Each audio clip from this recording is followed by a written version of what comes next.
welcome to Watch Symposium. I'm Austin. All right, a closer look at the Sea Dweller. If you haven't seen the acquisition video of this watch, link in the description, be sure to check it out. Now this is a 1999 A serial, and I wanted to document the condition of this watch, and I've had it for about 24 hours now, and the filth level, that's really what I want to focus on because I haven't cleaned it. I mean, I've wiped it off, but I haven't really cleaned the bracelet, and it's pretty dirty. I mean, this was a pretty filthy watch, and I think it still is, and we'll highlight some of the filthy areas on it. I guess that's a good thing because if a piece hasn't been polished, well, a good sign of that is how dirty it is, and that shop hadn't polished it. All right, so what happened before they got it, well, it's anyone's guess. So let's take a look at some of the areas that I think need to be cleaned in the future. And I'm probably not going to clean the case. You know, it's a Sea Dweller, so I probably could wash it in water and it would be absolutely fine. But I just don't know the service history of the watch, and I think that, well, it would worry me if nothing else. So I think I'll just hold off on that, and I can just sort of go over it with a wet washcloth, and that'll be fine. And by the way, up near the pip, that looked like it had some wear in the picture. In fact, you can see the picture right here. That was actually just gunk, and I breathed a hot breath and got some condensation and some moisture on the pip, and then sort of went at it with these gloves, and it cleaned it up a bit. All right.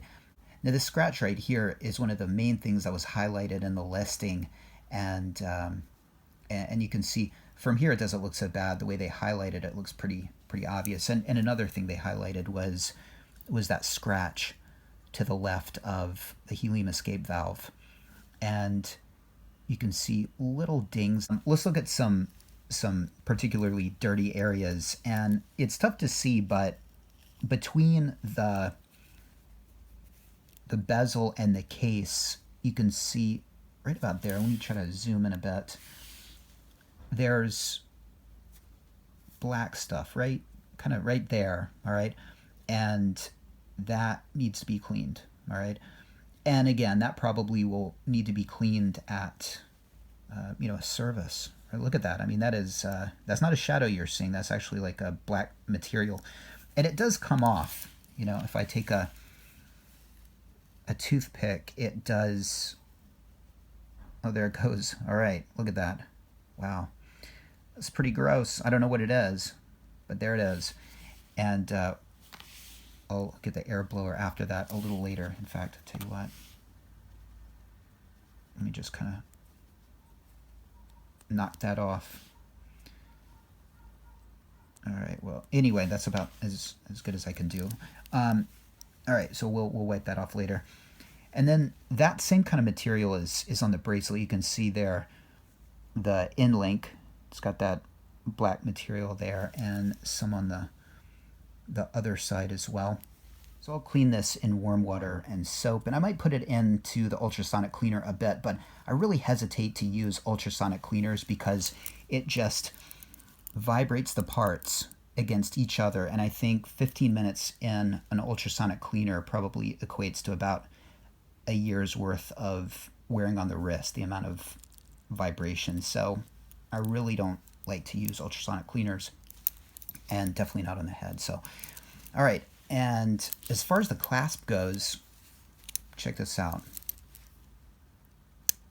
All right, Paul's trick worked a treat. That's a great video. Thank you, Paul, for making that video. I'll put a link in the description because you know what?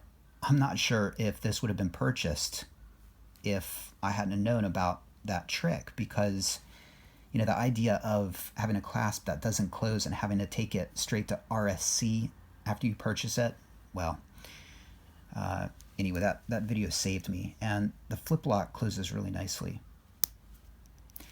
And you can see the cornet on the clasp. And Paul's trick, just so you know, let me share my experience with that. All right, so if you put bend in this one, it'll fix the clasp, all right? Now what I did is I put bend in this one and it latched together nicely. And then I thought, okay, well, I'll put a little bend in this one as well. Well, that took it back to where it wasn't catching well. So what you want to do is either put bend in this one or take bend out of this one. I did both. I put a little bit of bend in this one, barely any, and then I took some out of this one, and as you can see, it closes really nicely. And I'll just show you, right? I'm pulling on it. So absolutely fantastic trick. So that might be my new favorite video from Paul Thorpe. All right, so the clasp code, let me just show you guys that. If you're curious, here it is. You can see X6, so the X marks it as a 1999 clasp, and that checks out.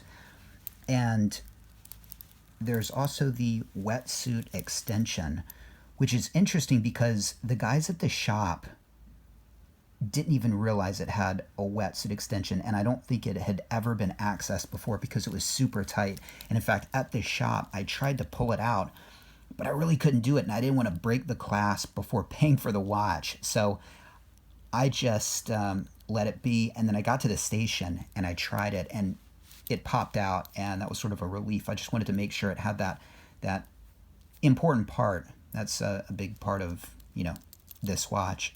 And I just spit on the watch. Great. Okay. Let me just show you that now. All right. So, in fact, that's just the first part there. There's the second part. So you can see it says S. I think that's for Sea Dweller. And when you put it back, that's the first part. And that's how my no date sub is. All right. That's how it is. There's no extra click. Okay. But there's an extra part on here, and this couples up with another piece, that piece right there. So that piece there falls into there. And so let me show you that.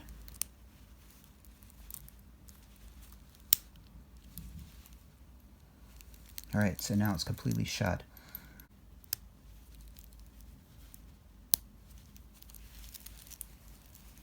All right, and the bezel, right? Bezel action feels really good. No rollback that I can see, and everything's lined up. It's a bit tight, but yeah, it's hard with the gloves. All right, and there we go. Here's the crown, facing up in a nice way like I like it. This is, of course, a triplock crown. There was another ding on this side that they highlighted in the photo on the listing. And there we go. And I think the last thing I wanted to show you is the sticker on the back. It is the correct sticker, and it says 16600. It's all kind of faded and nasty, and to be honest, I probably will end up taking this off. It's a shame to take it off, but I'm not sure that I want to leave it on either. All right, and of course the text on the back. So there you go, guys. Let me zoom back out. Thanks for watching. We'll take a look at the box, papers, all the knickknacks in another video. And right now, I'm going to clean the bracelet. Take care. Thanks for watching. See you next time.